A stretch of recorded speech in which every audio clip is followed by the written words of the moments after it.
بسم اللہ الرحمن الرحیم۔ السلام علیکم ورحمۃ اللہ وبرکاتہ۔ میں زبیر خان ہوں اور آپ میرا ویلاگ دیکھ رہے ہیں۔ امریکہ کی بھارت کو پابندیوں کی دھمکی آج کے پروگرام کا یہ موضوع ہے۔ سال 2019 میں الجزیرہ میڈیا آؤٹلیٹ نے خبر دی تھی کہ امریکہ کے اسٹیٹ ڈپارٹمنٹ نے افغانستان کی تعمیرات،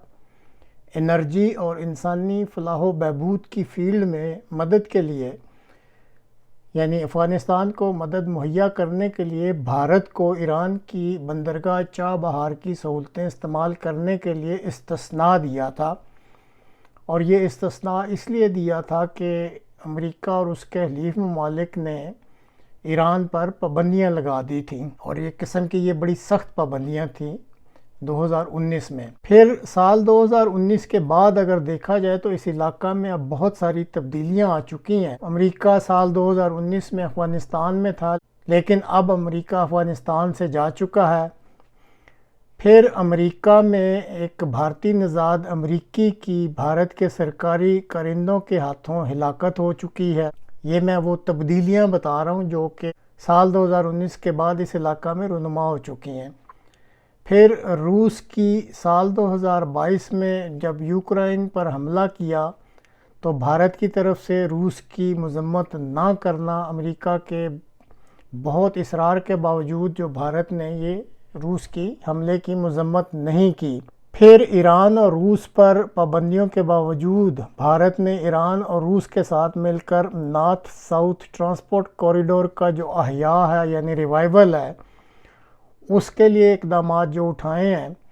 تو یہ وہ چند وجوہات ہیں جن کی وجہ سے بھارت اور امریکہ کے تعلقات اب بہت کشیدہ ہو چکے ہیں۔ بلکہ یہ بھی سننے میں آ رہا ہے کہ اس وقت جو امریکہ ہے وہ بھارت میں یہ جو انتخابات جاری ہیں،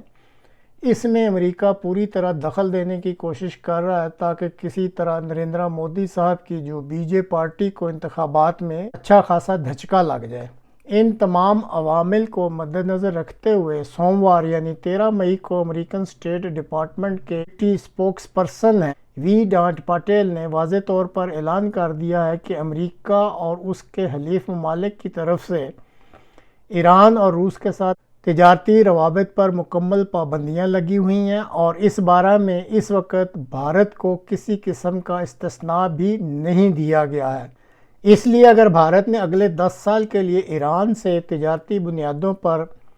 چابہار بندرگاہ کے ٹرمینل کو استعمال کرنے کا معاہدہ کر لیا ہے تو بھارت کو یہ یاد رکھنا چاہیے کہ اس طرح کے معاہدہ کی بنا پر بھارت پر بھی امریکہ اور اس کے حلیف ممالک کی طرف سے پابندیاں لگانے کا رستہ کھل گیا ہے۔ اسی طرح اندرون خانہ یہ خبر بھی منظر عام پر آ گئی ہے کہ اب امریکہ چین کے ساتھ اپنے تعلقات کو نارمل کر کے چین کو دنیا کی حکمرانی میں اپنا حصہ دار بنانا چاہتا ہے، اور پہلے جو امریکہ کی یہ پالیسی تھی کہ اس علاقہ میں بھارت کو اس کی اسٹریٹجک اہمیت جتلا کر اسے چین کے مقابلہ میں طاقتور کرے، اب امریکہ نے اپنی یہ پالیسی بدل لی ہے، اور اب ایسی ریشہ دوانیاں بھی شروع کر دی ہیں، یعنی امریکہ نے اس طرح کی حرکتیں شروع کر دی ہیں کہ بھارت، ایران اور روس کے ساتھ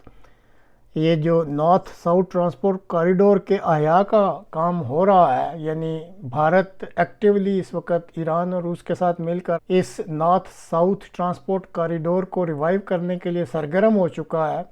تو امریکہ اب اس ایفرٹ کو یعنی اس کوریڈور کو بھی نقصان پہنچانے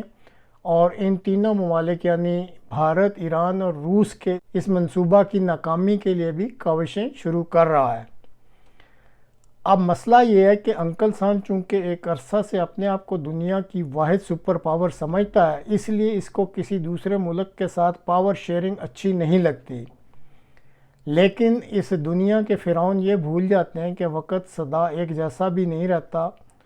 زمانے میں تغیرات آنے ضروری ہوتے ہیں کہ قدرت کے نظام میں ایسے ہی لکھا ہوا ہوتا ہے۔ اب امریکہ کو خود اس چیز کی ضرورت پڑ گئی ہے کہ وہ چین کے ساتھ اپنے روابط درست کرے اور اس کو پاور شیئرنگ جو دنیا کی اس میں شامل کرے،